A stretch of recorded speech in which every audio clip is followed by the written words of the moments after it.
Welcome back to my channel, guys. In today's video, we're going to cover Meta. And listen, you already know what we're talking about, so let's get right into it. Now, I really want to discuss Meta because obviously, when one of these big companies does drastic stuff like this, it's going to trickle down. But I don't want you guys to panic, especially if you're working at smaller, mid-sized companies like I am now. You shouldn't have anything to worry about, but it depends on the industry and the niche that you're in. So we'll talk about that in another video. Let's take a deep dive into this, guys. Meta plans to cut 5% of their workforce. So to put that into perspective, there's about 72,000 people reported by Bloomberg that work at Meta, and that's about 3,000 jobs. 3,000 jobs gone just like that. My perspective on this is that, and this is what I've learned, I've talked about becoming your own advocate, right? Becoming your own advocate, speaking up for yourself. But in this situation, if you're going to work at a company like Meta, you got to know what you're getting yourself into. Doing the research and understanding the company, the real company culture, not the one that they post on their website. The actual company culture is very, very important. So in today's video, I'm also going to take a deep dive into some Reddit posts to get some perspectives on people that actually work at Meta. And I can kind of show you guys what it would look like if you're trying to apply for Meta right now too. But let's take a quick look at this Instagram reel of Zuck. I don't. I'm not here to judge nobody. Let's play a clip of this video. Hey everyone, I want to talk about something important today because it's time to get back to our roots around free expression on Facebook and Instagram. I started building social media to give people a voice. I gave a speech at Georgetown 5 years ago about the importance of protecting free expression, and I still believe this today. But a lot has happened over the last several years. There's been widespread debate about potential harms from online content. Governments and legacy media have pushed to censor more and more. A lot of this is clearly political, but there's also a lot of legitimately bad stuff out there. Drugs, terrorism, child exploitation. These are things that we take very seriously, and I want to make sure that we handle responsibly. So we built a lot of complex systems to moderate content. So real quick, I don't want to get political, but he brought it up, right? And I do believe that the new Trump administration coming in, that does play a part because if Trump wasn't going into office, would he be making these changes? I'm just saying that I think, in my opinion, that plays a part. But let's keep playing it. But the problem with complex systems is they make mistakes. Even if they accidentally censor just 1% of posts, that's millions of people. And we've reached a point where it's just too many mistakes and too much censorship. The recent elections also feel like a cultural tipping point towards once again prioritizing speech. So we're going to get back to our roots and focus on reducing mistakes, simplifying our policies, and restoring free expression on our platforms. More specifically, here's what we're going to do. First, we're going to get rid of fact checkers and replace them with community notes similar to X, starting in the US. Similar to X. So now they're trying to compete with X as well as TikTok too, but that's a video for another channel. Um, and he's basically going to go over some of these points, but these are the reasons why they're doing the layoffs is because they want to get rid of the low performers at the company, rehire, and basically integrate them into this new system that they're creating at Facebook.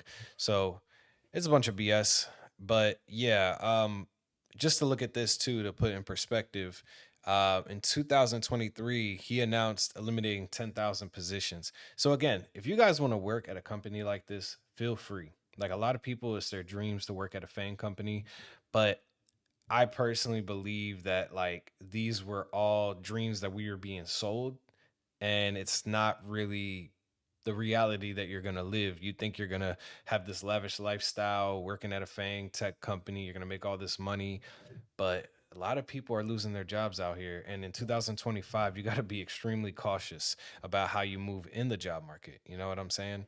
So you guys could check out this article. I'll put the link down in the bio. So let's move on right into Reddit. And obviously, they're going crazy in the comments. So let's take a look, guys. They bring up some really interesting points.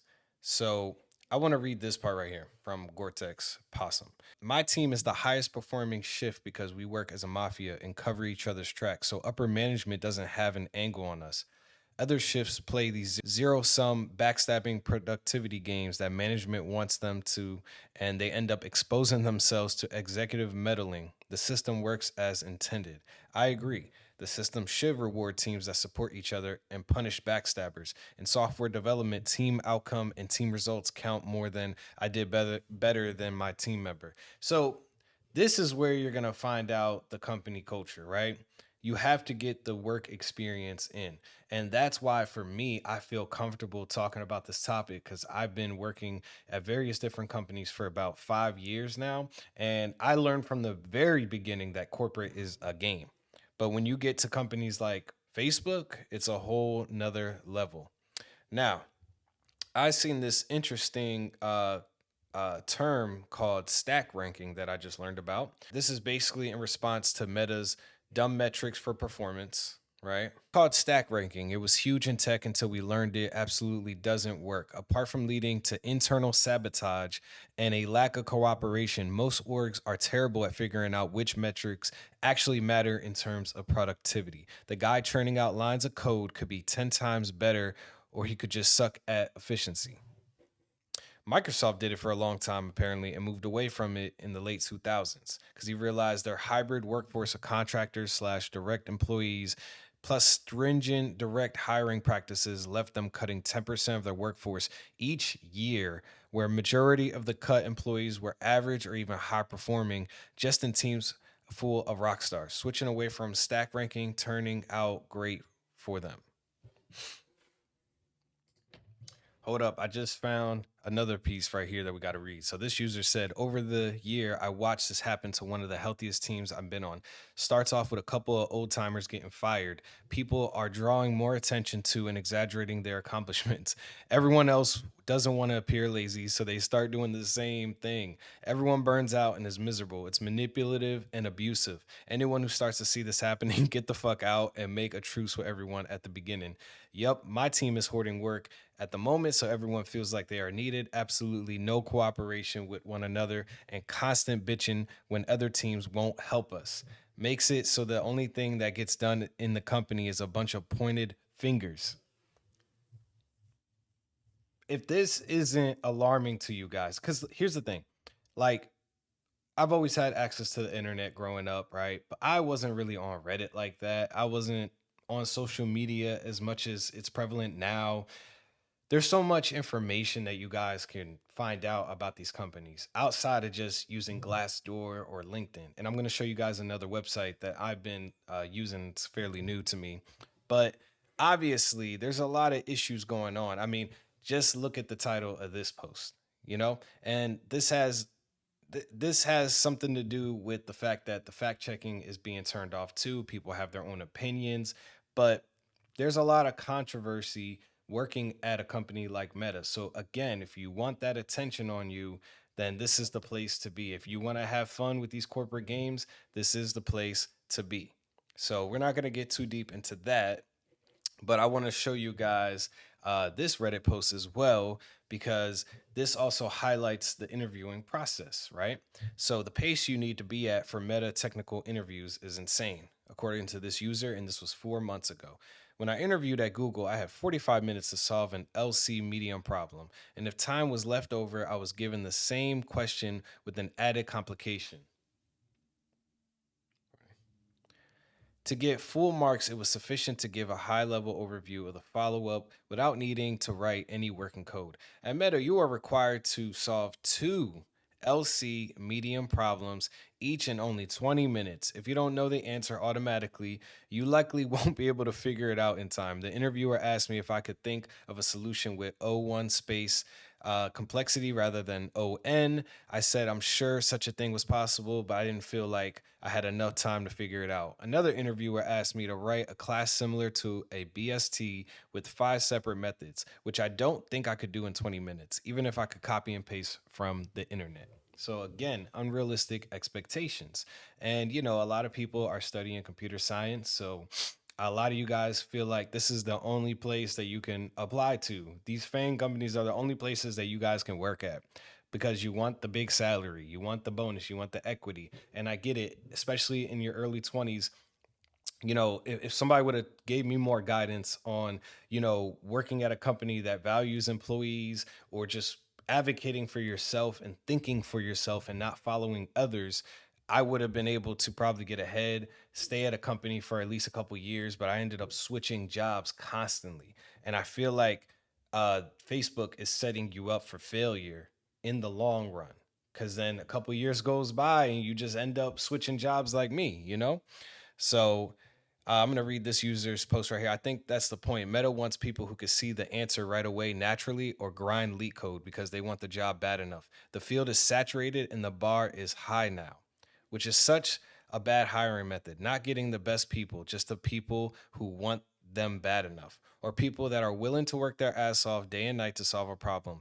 It may not be perfect, but it's almost guaranteed they get good people. So again, but this person argues that they're literally memorizing at that point. It's not problem solving. I struggle to believe at the rate Meta is hiring that there are many talented people in the world who can recognize and solve multiple leak code problems that they have not seen before in 15 minutes. Yeah, I totally agree. Again, you guys are allowing these companies to have control over your life, and you grinding leak code doesn't mean shit because you might not even get those problems on the interview. It's good to practice. It's good to be an expert in your field and to want to do that. But you guys have to also think about what you want, not just, oh, I think I want to work at Facebook because other people want to work at Facebook because of the status I get working at Facebook. Like, if that's important to you, then I guess so. And this person was excited, they got an offer. And he was kind of talking about the preparation that went into it, and the reflection of it, and going through the whole process. And everyone was saying congrats. And listen, like, if it's for you, then so be it. But the reality is, for average developers, how hard is it to get into Fang, right? People are saying it's not hard. People are saying it is.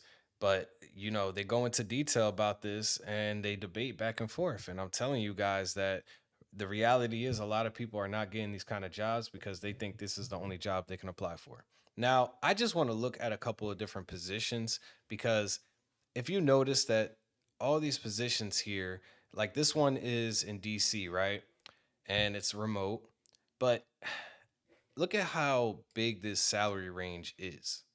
Now, if you are looking at this is like eye candy, like, oh my God, 126 to 179.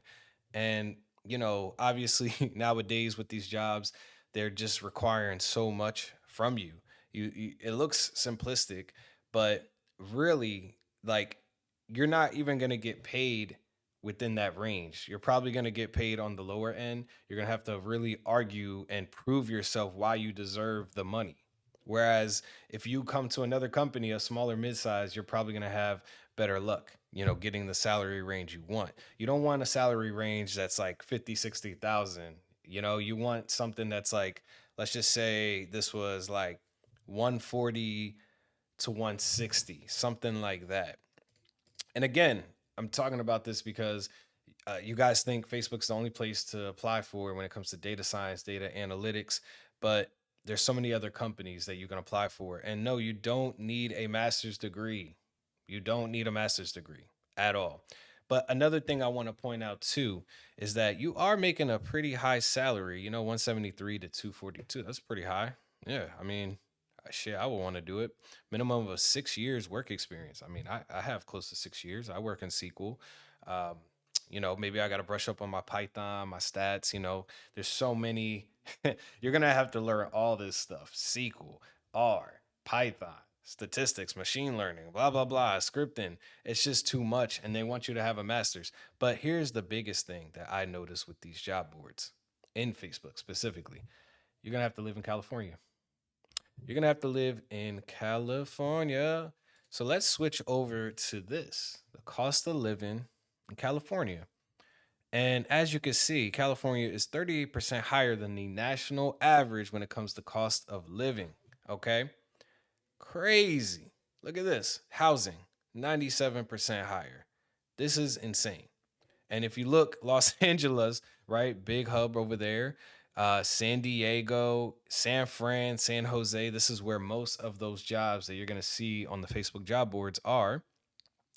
And these percentages don't lie, you know? And I'll give you guys a perspective of how I think outside the box because right now I live in Dallas. I just moved here from the Northeast. And let's just put San Jose. And I'll put like 110. Put like 120. Let's compare. Okay, in order to maintain your Dallas standard of living, you're in San Jose salary, you would have to make $206,000. So if I make 120 in Dallas, I have to make 206. So if I don't get okay, so let's go back actually to this job, data science. You know, I got my master's, I got all the years of experience. 173 to 242. And, you know, typically, right, you're going to end up rounding that. So when you're applying for these jobs, you know, they're going to try to lowball you. But if you round this, right, to an average, in the middle, 207, you're going to have to really wing for that 207. Because as you can see right here, oh, no, my bad. As you can see right here, you really got to get that job to even be able to afford to live in California, and that's making 120. Do you have a PhD? Do you have a master's degree? Do you have all those skills? And then they have the nerve to even arts manager, an arts manager. What the fuck is this? You know what I mean? Like, I mean, this is a pretty high salary right here. But now you have to have 7 years of experience, full-time artist with along with 7 years developing and shipping character-based products and game development, real-time rendering or related technical environment. They're asking for too much and they're requiring you to live in a state like California. That's too expensive, in my opinion. Now, one last thing I want to show you guys is this is the website Comparably that I'm using nowadays because it helps me, you know, find companies with great company culture, gives different rankings, similar to Glassdoor. But it has this interesting tool where we can compare CEOs. And I thought I'd compare Mark Zuckerberg to Ryan Rosvalinsky in LinkedIn, you know? So he has a decent rating, better than I thought. But one thing that I want to point out to you guys, let's see.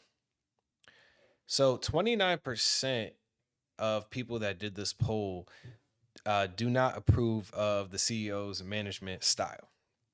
Now, another thing that's really interesting too, and nobody rated him poor when it comes to LinkedIn. But here's something else. Who ranks the CEO highest? At Meta, employees in the admin department rank Mark Zuckerberg the highest. While, and according to the employees, Mark Zuckerberg's ability to drive business results in excellent. At LinkedIn, the customer success department employees rate their CEO the highest, and 90% of LinkedIn's employees approve of their CEO's management style. Okay. You can also notice here, too, right? The experience is only 3 to 6 years, while the experience here from the employees is over 10 years. Okay.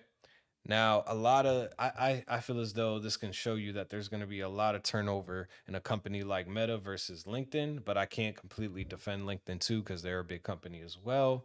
Um, Maybe the admin department is safe, but I know that the analytics department isn't. I know that. So if you guys like this video, make sure you like, share, and subscribe. Make sure you support me by buying me a coffee.